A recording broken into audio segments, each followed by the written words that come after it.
안녕하세요. 정보가 세상을 바꾼다의 인포뱅크입니다. 이번에 전해드릴 내용은 화웨이 중국인민해방군 10년간 AI 무선통신협력 G20 정상회담 암초에 대해서 알아보겠습니다.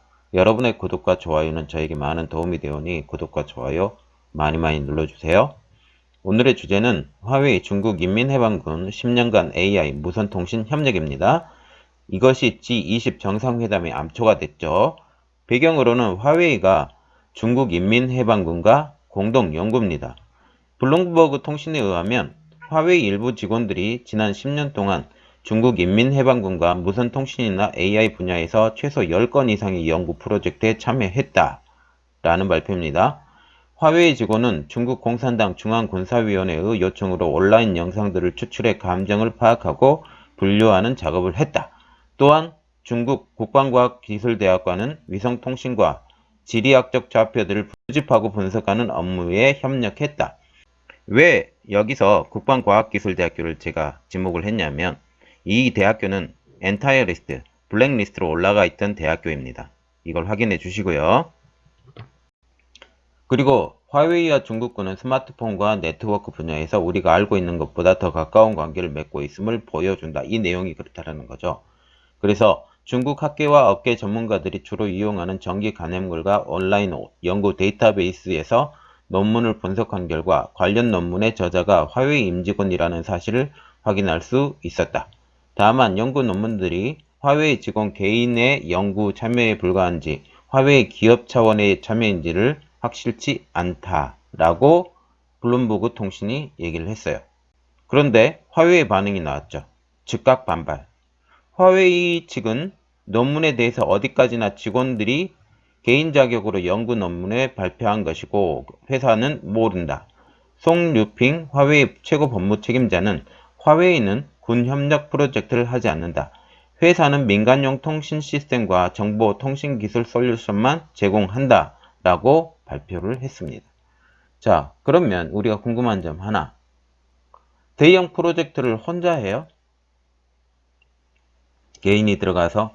물론 불려 들어가서 할 수는 있겠죠.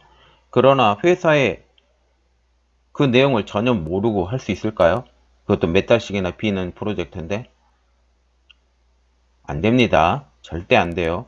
회사에 적어도 허락은 받아야 돼. 그러면 회사가 이 내용을 알 거 아니에요. 그러면 알고 있으면 그거에 대해서 협력하라 하지 말아라고 말할 수도 있겠죠. 허락을 한 겁니다. 그래서 이 뉴스의 파장이 일어나는 거죠. 화웨이와 중국 정부와 끊임없이 의구심이 존재한 상태였었죠. 이 보도로 인해서 그 파장이 엄청나게 된 거죠. 미국은 오랫동안 화웨이가 백도어를 통해서 정보를 빼간다고 주장했지만 화웨이가 증거가 없다고 항상 반박을 했죠. 그런데 이 보도가 미, 중 정상회담 전에 터져버린 것이죠.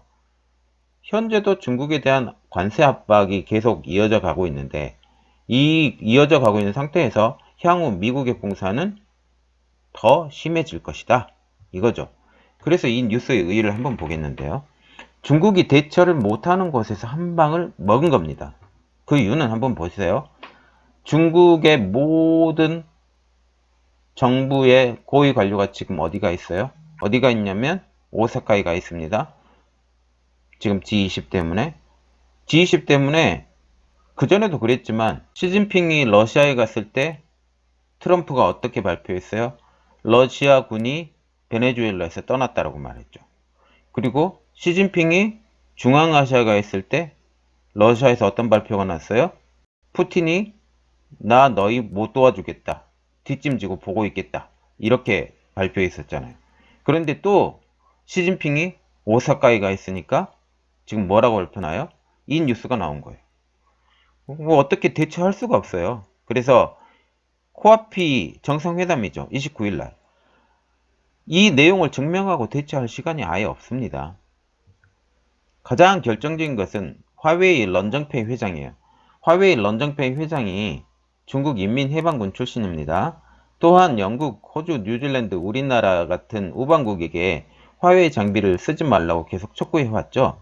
이 보도로 인해서 더욱 거세게 우방들에게 밀어붙일 것은 뭐 당연합니다. 그래서 이번 기사는 화웨이 거래 제한에 정당성을 부여해주는 기사가 돼버린 거죠.